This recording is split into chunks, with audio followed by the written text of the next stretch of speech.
ourselves, if you think about control orders, where people who had never been convicted of any offence at all could be punished based on evidence they were never allowed to see, could be relocated anywhere in the country, deprived of their phone, deprived of anything. It's relaxed, but to start with, people could be put under house arrest for 23 hours a day. That was what we allowed to happen to people in this country. And we had the aims for 90-day detention without somebody even being told what they're accused of. And this complete terror, that if somebody is accused of being a terrorist, then all their rights should go away, because they're clearly a bad person. Now, none of us support terrorism, I hope, but being accused is very much different from having actually done it. And we still have that fight. And so, Andrea, you're absolutely right to say we haven't fixed the extradition laws enough. I have absolutely no doubt about that at all. I served on the Home Affairs Select Committee where we made a series of recommendations on what we needed to do. Because there should be extradition, but it has to be controlled.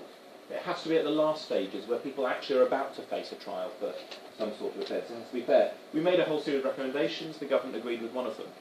And we've been fighting with Theresa May that whole time. We've had a few bits of wins. We sorted out Gary McKinnon. We sorted out a forum bar. But we are far, far away for where it needs to happen. But I think, more importantly in some ways, more broadly, we've completely failed to win the argument for why we should treat humans as humans. When we have debates in Parliament on any of these things, you'll hear coming from Labour and from the Conservatives, not everybody, there are some good people on each side, this idea that this person is a terror suspect, therefore we must be strong. We had this just recently with a debate again about control order measures. And I remember vividly as it happens, a Labour MP saying, why are we allowing terror suspects to have a mobile phone? Again, the clue's in the word suspect. We have the Tories with their announcement that we'll take human rights away from terror suspects.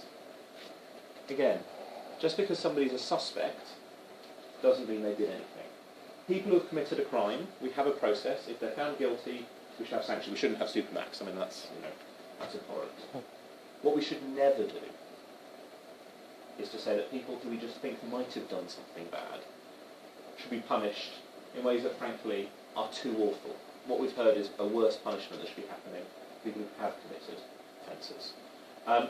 There's a lot more that I could talk about what I think we need to do, but I would rather shut up and hear what you have to say and hear what you all have to say.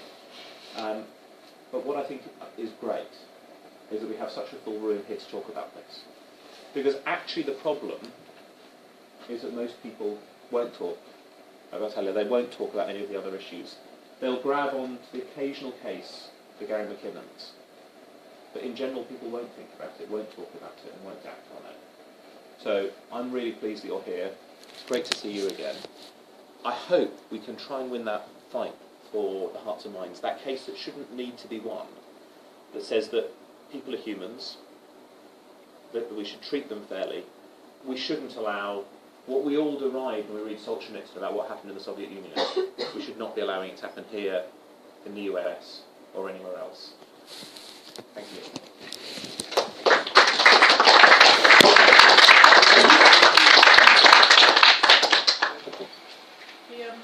The Green Party holds that there shouldn't be a separate standard of justice for those accused of terrorist activities, and that those accused should be tried under UK law as if they were conventional criminals.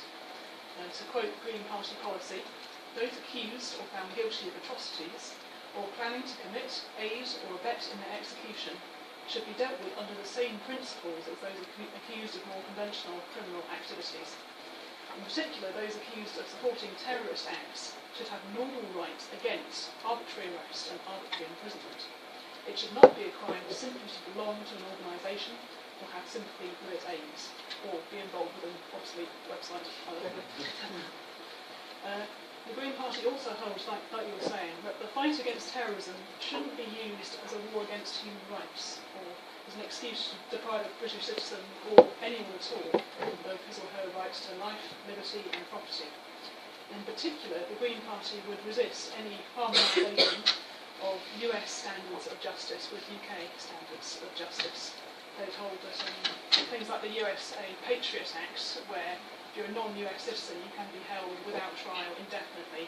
But that's totally abhorrent, and that what you were saying earlier about Tony Blair and the Labour Party just saying whoever the US wants they can have and they can do whatever it wants with. We should totally resist that because that's wrong, frankly. And Caroline Lucas, as you mentioned earlier, was quite involved with the campaign to have Bala Ahmed tried on UK soil. And I'll just quote her. The e-petition, which gained 140,000 signatures to grant Bala Ahmed a UK trial, has gained such astounding support so quickly. It shows the level of public anger at the fact that a British citizen is entering his 8th year of being held without charge or trial in a maximum security prison right here on UK soil. This was a while back, she said this, he's now in the US, at the behest of the US. As we approach the 10th anniversary of Guantanamo Bay, this appalling case is a further reminder that some of the worst effects of the war on terror remain with us today. To quote Green Party policy again, terrorism is an extremely loaded term, and it's frequently used by those in power to justify excessive use of force or the weakening of controls on their own exercise of power. Sometimes governments justify their own terrorist acts by labelling any group that resists their monopoly of violence as terrorists, whether they just happen to be Muslim or even if they're environmentalists, or people are domestic terrorists, for example. So under a Green Party government, there will be a full public inquiry into the case of Bala Ahmed, into the case of Salah Assad as well, and obviously the US-UK Extradition Act would be reformed, if not totally repealed.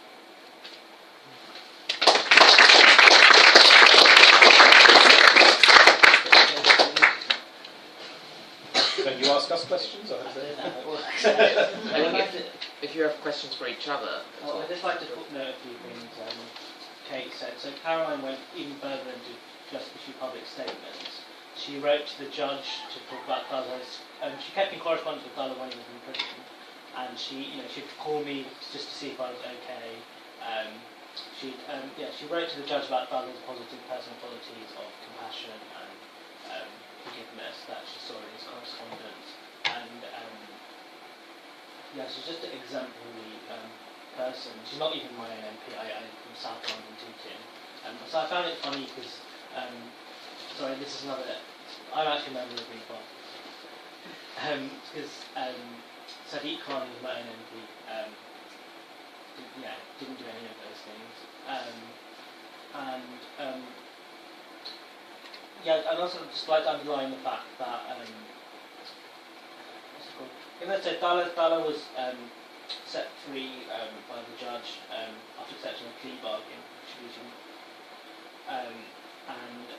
So he's at home since last year and putting his mental health first. So he hasn't been every single news channel wants to interview him, and there's so much demand for public speaking, but I'm putting his mental health first. But I always thought, what is the sort of Britain he's returning home to? Because many of the things which were bad when he was in 2 years ago at the eve of his extradition have simply got worse in the short space of 2 years. So if you take British prisons, like Chris Graydon has done such a assault on them that they're sort of like the barbaric sort of US counterparts with the book ban that pen Campaign Against War being one of the most stupid and vindictive. Civil liberties are a lot worse. Theresa May's doing a war on the Human Rights Act. You have citizenship stripping.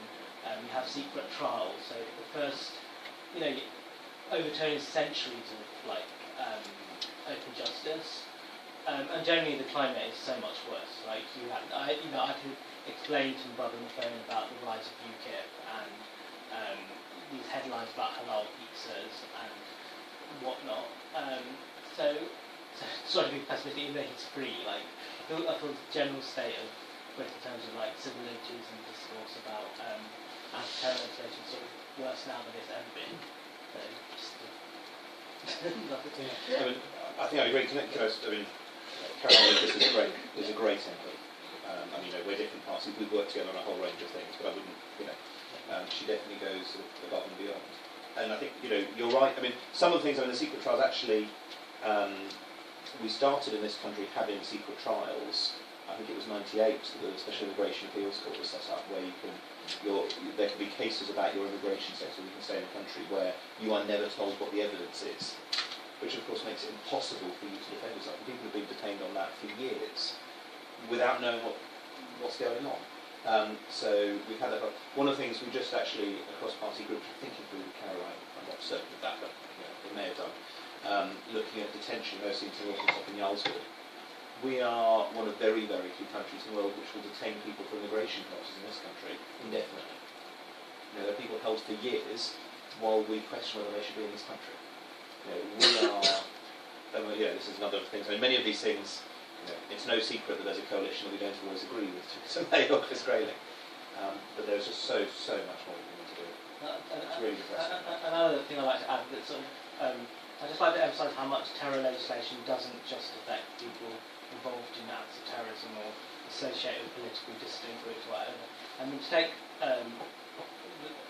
example of that, Jenny Jones, who's a member of the House of Lords and elected Green Party member of the London Assembly, she's on a domestic extremism list. So the police monitor her tweets, web activity and so forth. So just to put example to how far things encroach or affect others. It's not even just about crime and prisons. I mean, even the world of, say, investigative journalism is sort of impacted. So Schedule 7, which is like a power that the police can detain you at an airport or a train station, I mean, that's now used against journalists, the most high profile being Glenn Greenwald's boyfriend. Anyway, that's I was just wondering if I might ask you a question which is not slightly off on a tangent, but I think it is related, because in the news we've been hearing quite a lot about radicalisation. Yes. And, how is it that these normal people at schools that end up joining ISIS or Al-Qaeda or whatever, just by the sound of how terribly we treat someone on the back, I feel it seems like there's a lot of anti-Muslim prejudice that is quite institutionalised, certainly in our police force and our justice system and so on, with the double standards we've seen with Taliban compared to Gary McKinnon, for example. I'm just wondering if you could tell us a bit more like what it's like from the inside, to kind of to be part of a group which is institutionally oppressed. It seems very hard to even assert that at a point. It's not even, I don't know, it's not, I wouldn't say it's universally or mainstream accepted. I don't know, I feel like, I mentioned my own MP, Sadiq Khan, and he didn't speak as strongly as Caroline Lucas or Jeremy Corbyn, who was on the party and stuff. But I feel like almost he couldn't speak, and he still doesn't as the election approaches. Because if a Muslim MP took the same stance as Caroline and was outspoken about their suspect, they'd be gunned down a lot far more. But talking about the radicalisation thing, so what you had around Dada and Barbara, they're probably quite generation-defining prisoners. You had this whole campaign, and it was people. Caroline Lucas mentioned it. It was people peacefully engaging in lobbying, in doing e-petitions. You had this enormous e-petition of 150,000 people, and that was merely to get them on trial in the UK. So they said, if I've done anything wrong, put me on trial in my own country, save all these young detentions without trial judge. And you had all these sort of Muslim political actors doing that, writing to the MPs and so forth, engaging with journalists and so forth, and they'd all have the door slammed in their face. And Caroline Lucas spoke at times that something like that will alienate people who want to engage and integrate as sort of the discourse goes. So I actually met someone on the London riots, the filmmaker Fahim Alon, who made this film called Riots Reframed. Okay, the reason I riot is because look at people like you who sort of went through all this civil, peaceful engagement and you have the door slammed in your face. So I think shutting out people who want to engage in the other thing that happened was the extremist argument, which is no matter how much you engage in the parliamentary democratic processes, you'll be not treated as an equal citizen. That was used by Ajam Chowdhury, who I have no sympathy for, extremist speeches saying or look at these like idiots like me who believed in that their country would protect them, and I notice it's like a phenomenon that's not restricted to Britain. So you have Canadian citizens in Guantanamo Bay. You had Omar Khadr, who's a 15-year-old in Guantanamo Bay. No 15-year-old should be in Guantanamo Bay. And he grew up there, spending 10 years. And his government did nothing to protect him and say, let's have him home. And you have someone called Mohammed Sultan, who, with the recent military junta, General Sisi, he was arrested as part of that general thing. And he was somebody who campaigned for President Obama, and his government didn't say, let's bring him home. And it's similar with Shafat Arna, the longest British detainee. I'm sure if he was one of David Cameron's Etonite mates, then he'd be far more like the primary duty of government is to protect you as a citizen, right? And extradition doesn't affect that many people in comparison to things like immigration law and so forth. But it's about the sort of certain foundations of liberal democracy. With those extradition, you have things like the presumption of innocence thrown out the window, habeas corpus, something British people should be proud of introducing, thrown out the window. That basic duty of government to protect you. People use the comparison of Gary McKinnon. Everyone in the room might know who Gary McKinnon was, but he's a Scottish hacker who was accused of hacking into US systems. That the Daily Mail backed, they'd have a campaign called British Justice for British Citizens. And Darla, who was also a British citizen, was referred to by the Daily Mail as an other unwanted guest. So I think racism doesn't always necessarily manifest itself in people calling them nasty names. People call all sorts of horrendous things. But also, when the government and the state doesn't take up the issue of protecting you, or want to use that phrase. I think the audience will have questions. If I start off, I do have a question. There's one over there as well. That's all right. Okay. It's done? Okay. It seems that Julian, you mentioned it's about sort of trying to win over hearts and minds, raise awareness, and I think that a lot of people hearing about these cases, you can't sort of fail to agree with what you've been saying, what you've all been saying. That something needs to change. But how do you think that we can raise awareness, and how can we get to win hearts and minds? I mean, obviously, I think that organisations like PEN have a role to play, or the Centre for Government Rights. But what else can we do? There are great organisations like PEN, like Liberty, all sorts of things, which do play a really essential role in providing support for people so that the voice can be amplified. And I think the problem is that a lot of people just don't want to think about these cases, whether it's for sort of slightly xenophobic reasons, which will be for some people, or whether just because I'd rather just think about nice things about where I am, and I don't really want to think about these unpleasant things. There are so much that people just don't actually want to engage, and they don't want to have their minds drawn to it. One of the most shocking things about the recent Yarlswood episode was how many people acted as though it was news. Whereas in fact there's been abuse of people, abuse of children in Yarlswood for year after year after year after year, but people don't want to know. They'd rather just not think about it. So part of it is about talking. Part of it is about events like this, talking to other people you know, about the fact that this is not something which is solved. That the story of Gary McKinnon, incidentally, was quite astonishing because overnight Theresa May changed her mind. It was right on the edge. It should have been an easy case. As you say, there should be lots of others. But even then, it was right on the edge. So we have to get that talking. And at the moment, the Daily Mail can be pretty awful. There is all that backlash. But you need to get those voices out who will go and speak out, who will talk against, you were saying about radicalisation. There is a really strong drive to say we need to stop radicalisation by making it illegal. People have to get engaged and say, no, that's not okay. But actually, frankly, if you want to reduce radicalisation, make it illegal to be radical is just not going to work. It will happen on the ground anyway. What works is engaging with people, giving other stories, counter-narrative. There's a whole range of things that might be effective. But I've been MP for almost 5 years. I've had 32,000 pieces of casework. Even somewhere like Cambridge, almost none of it is about this. I don't think anybody has ever written to me about Bella's case. I've had a couple about Gary, but almost nothing. And that's in somewhere like Cambridge.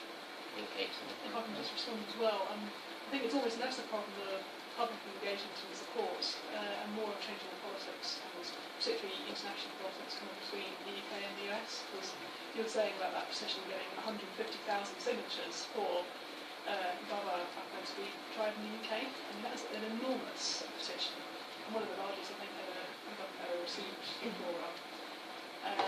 And so I kind of feel that that was cross-party support. Conservatives are supporting that, Liberal Democrats, Labour, everyone. A lot of politicians were.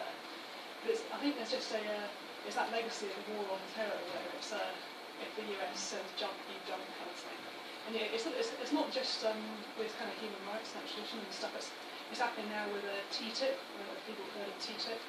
And the US is trying to force everyone else to adopt their own very lax environmental laws and labour laws and that kind of legislation. And I just feel whether it's human rights, whether it's stuff like TTIP, we need to start standing up to the US, and the US feel just because they've got this war on terror, everyone needs to be with them or against them kind of thing. That's just like a tactical. Well, I'd just like to add, footnote, that Theresa May did block Gary McKinnon's extradition, but she used the Human Rights Act to block it, and then she's trying to abolish the Human Rights Act. And similarly, there were several things that said Gary McKinnon's life, as his mum tells it, and I also want to emphasise we're all good friends. I'm really good friends with Gary McKinnon's mum, who writes really warmly about our family in her biography, saying Gary McKinnon, and my dad and her stood next outside Parliament together. So she said 3 things that saves life. One's the Human Rights Act, which Theresa May wants to abolish, and Conservatives have as their election to abolish. Second, legal aid saved his life, because the case dragged. Conservatives want to abolish legal aid, and are already doing so. And then the power of appeal to the Home Secretary, which he abolished. Effectively abolished all 3 things, which not only saved his life from suicide, but also it saved her career, because people forget. Just before Gary McKinnon's extradition, her career was really, she was making, severe errors. She was being booed by the disabled Olympics. She was booed by her own police force, and so forth. And another thing I want to add, there are NGOs like Liberty and Amnesty and so forth, and in the Cage and Centre for Constitutional Rights and ACLU. They're all very good, but what comes before them are family-run campaigns. And the lifeblood of justice in Britain is family-run campaigns. So Doreen Lawrence probably being the most prominent example. In order to do my brother's campaign, I didn't work for years on end. I lived without an income. It demands an enormous amount of sacrifice. And often those family campaigns actually come years and years before. Liberty actually took up Douglas' case very late after he was extradited. Amnesty International Assembly didn't really do much until after he was extradited. And you find that pattern in other family cases. So Troy Davis, a very famous death penalty case in the United States, it was his sister who took that campaign forward. And Amnesty came on very late. And I can kind of say Marcia Rigg. Sorry. I've got a few points. The thing about the e-petition was it was so successful so quickly for Barbara that they started to diss them. They said they're not relevant, and they started to say that it wasn't important, and they've got bad sort of press from Parliament. So it's actually that when we're successful, they start to pull us down. And to look at this problem as it's a problem for Muslims or radicalisation Muslim or Muslim terrorists is wrong, because it affects all of us. And can't read my writing. But what happens is that if you they've got money for more women's prisons, but not women help centres for women who need counselling and stuff. A woman who protested against Cameron, or Bethan, she was protesting against disabled rights, disabled help being taken away. And she said, you've got blood on your hands. She was pounced on by police, and she's got a criminal record. Our civil rights are being eroded as people, and Muslims are being demonised in the press. So you had more than, not just Barbara and Talha extradited, but you had 5 people extradited. Nobody knows of the others. They're still languishing. Adil Abdul-Bari is an artist. I think I have to give you, sorry to interrupt, but I think I have to give candidates, leave people a chance to respond to that. Okay. Yeah, so I'm just saying that, so if I could just finish that, we've got to tackle it together. Like, it's against everybody. All this erosion of our civil rights is against everyone. And with the TTIP, what you were saying was, when we start to rise up again. Yeah. I think we'll just have to give, yes. I think we should give people a chance to respond to it. This sounds. I actually want to introduce this person who just asked a question. Her name's Zairine, and she actually launched the poetry book that I read from in Edinburgh. I wasn't quite clear what the question was, though. So I was saying that we can't really. There's 1% Muslims in Scotland and 5% in the whole country, and But can you imagine how few people there are? But the laws are working to oppress that minority group. And the reason is so that we can do away with everybody's rights. So I've seen the House of Parliament, you get more and more like terror-proofing, you can't even go near it, you can't even protest outside Parliament. And they're using... Sorry, I'm hearing you're really I'm hearing you're really passionate about this, and you're giving us a lot of extra information, but I was just wondering what it is you wanted to know. Sorry, I think Hamza and Julian okay, sorry. Okay. I think, the point at the heart of what you're saying, I think, is that if civil rights go, if freedoms go from a small section of the community, they will go on everybody else. And that is absolutely true, and I wish I could quote and remember the exact poem that I'm thinking of. John Donne's No Man is an Thank you. Island. No, it actually wasn't that one, it was the one about first They they came came by... Yeah, that was John it's Donne's German. My Mind. Yes, it's German who's Pastor priest, Nolan. wasn't it? Oh, Yeah. Anyway, that poem. And it's absolutely right. And so there are definitely efforts in that sense. And it is why we have to stand up for people, even if we don't necessarily agree with them, even if we don't like it. There is a fundamental principle there about how people should be treated. And we see there's a whole series of categories now where there is just this around, Muslims to some extent, anything to do with terrorism suddenly gets this sort of shocked response. Anything that might be involved with children. Yes, of course child sexual abuse is, disgraceful, awful, but you can't do everything, We had this argument with the Home Secretary about whether it was right to keep track of every website everybody in the country goes to, just in case you might do some sort of terrorist or paedophile thing.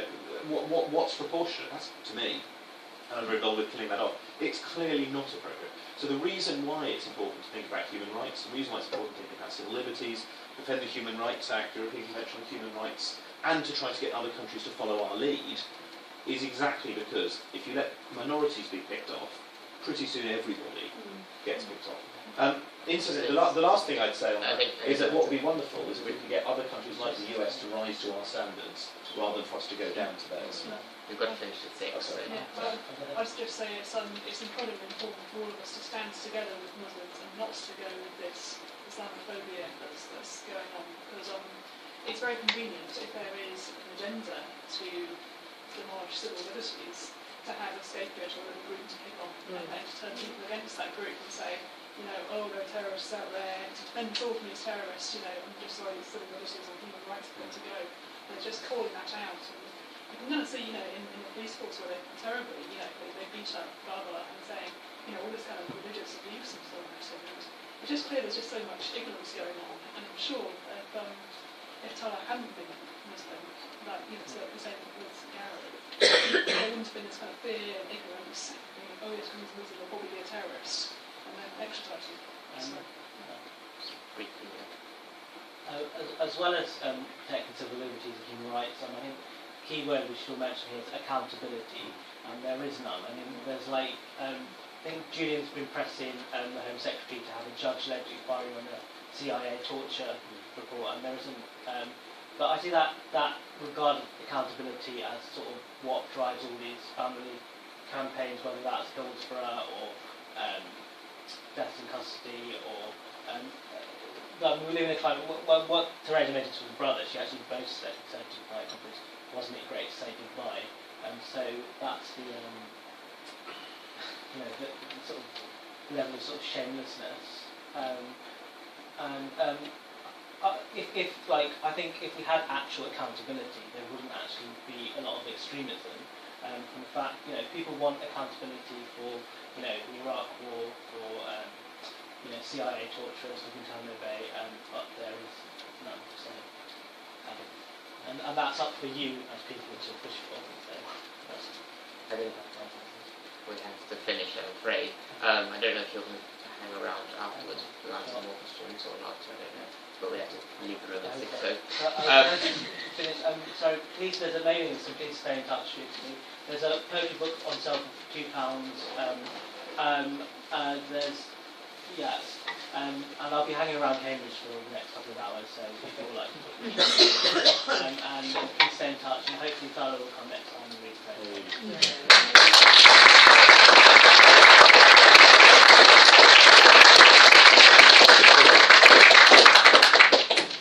I'd just like to point out that Cambridge Pen has another event on this evening. It's actually joint.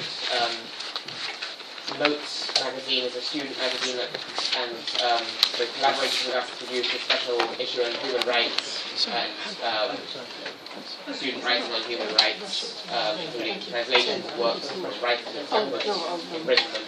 That will be at 7:30 at the Latimer Room in Clare College. So if anyone would like to take Cambridge Pen on Cambridge Pen on Facebook, do so.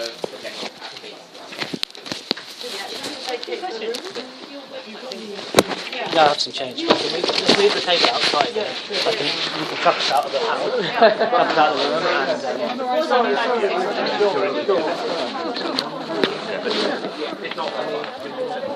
I don't know if that's. Can I is that okay to move it?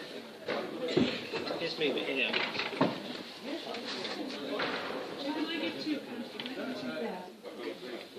It's too short.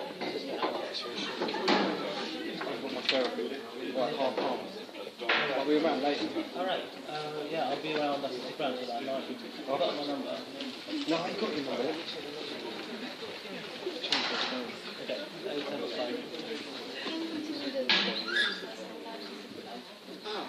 I mean, I took restaurant. 875.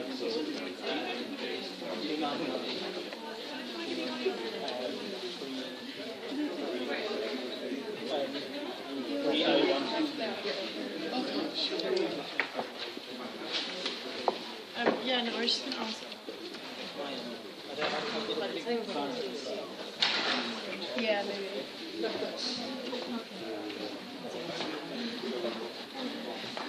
Yeah, hold on. And there's a small online.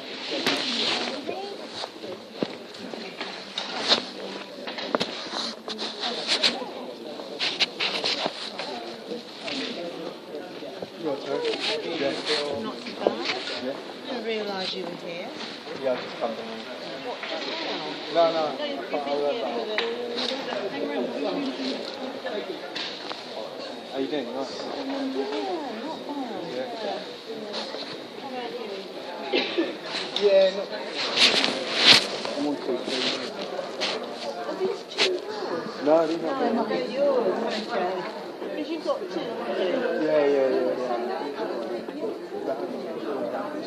Oh, right. Jane Cobb. Hi, Jane. How's it going? I've got to catch up with you at some point. I've got to catch up with you at some point. No, not too bad. Still off work. Oh, my God.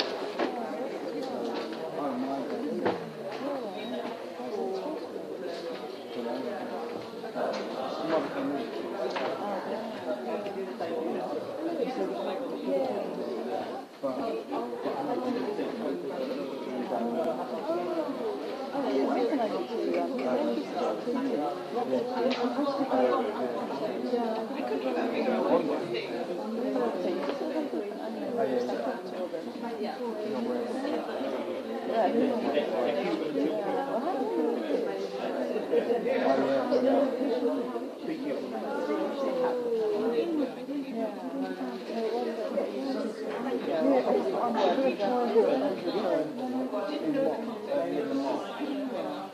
Now, you know,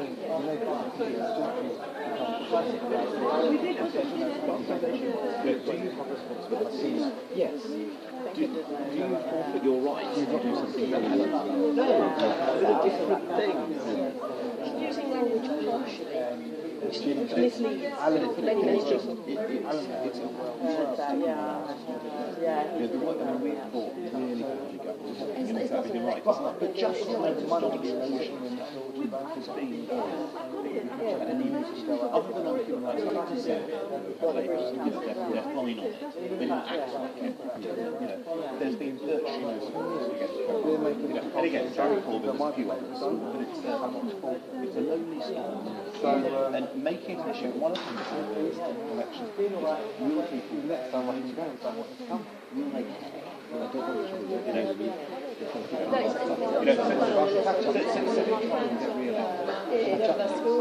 whether or not he takes it, as long as and it's yeah, but you need to so I wouldn't like that generally that sort of no, you do. I know you probably have the is it like an issue? Because you would think of it as like a, to be honest, no, I care about we're coming up to election. I suspect my agent will tell me I should spend my time knocking on people's doors rather than doing something. I know. You should have to an honesty doesn't damage as well. Yeah. This really is just it really is a thing that finds me out. Do you ever think I think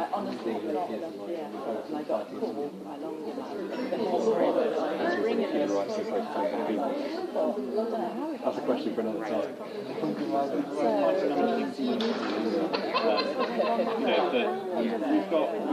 We've had a few weird controversies around the thing that people I used to say what he's doing. You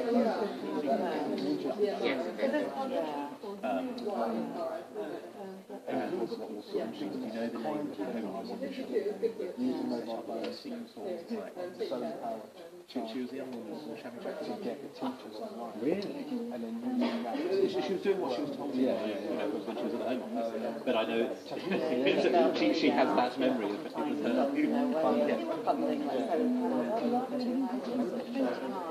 Yes. Yeah, I think I certainly was asked something about it. It was only the only thing they wanted to know was venue, and just for the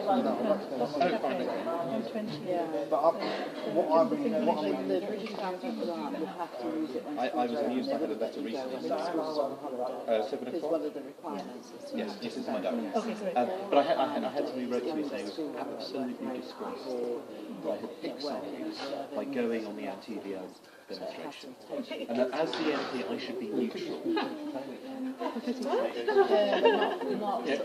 There are some things where I should be. There are some disputes where I am neutral, or exactly. But on the issue about is it okay to be? Anyway, so I've lost this person's vote, but I'm not sure they're at all over.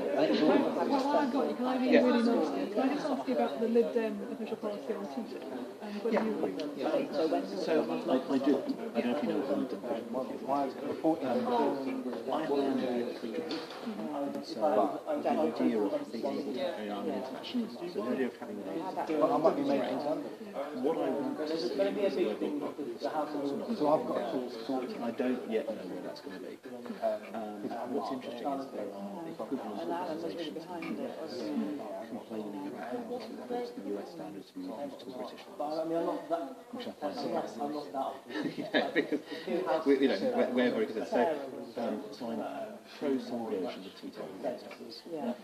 The big fight I'm getting with SDSL. Is it? It's suspended from being discussed. I think it's, and what I hear is it's likely to happen. The NHS is still. No, it's not.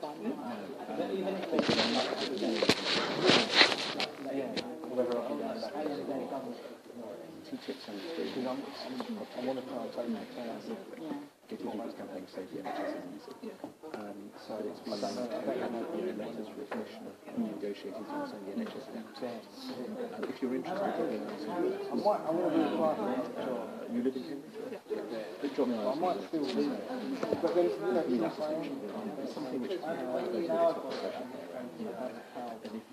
if I'm going to go to NHS, then I say, yes, I'm in favour of international trade, but no, let's do that.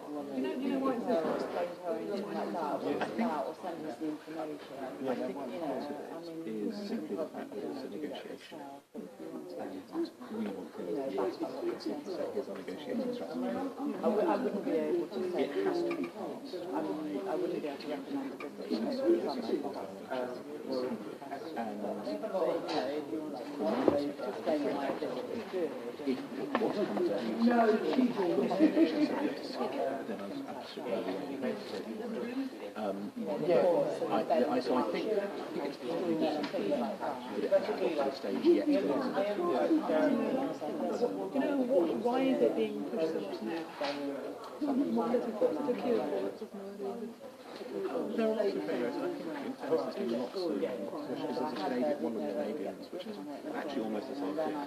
And actually, a lot of the provisions that we're worried about now, some other trade deals. I'm not saying every trade deal is perfect. So, I'm sorry to feel there's a worry about them jeopardising local economies. so there's a really interesting question about how much a good way of, I do believe in trade. 19th century back. Well, let's see. And actually, because I think trade deals count. It was actually the question of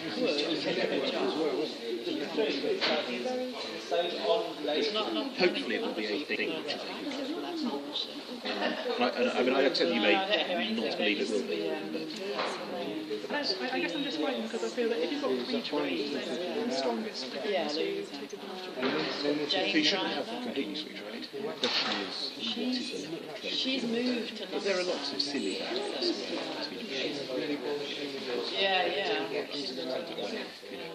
Just have, let's have the standards. But I know she moved to London.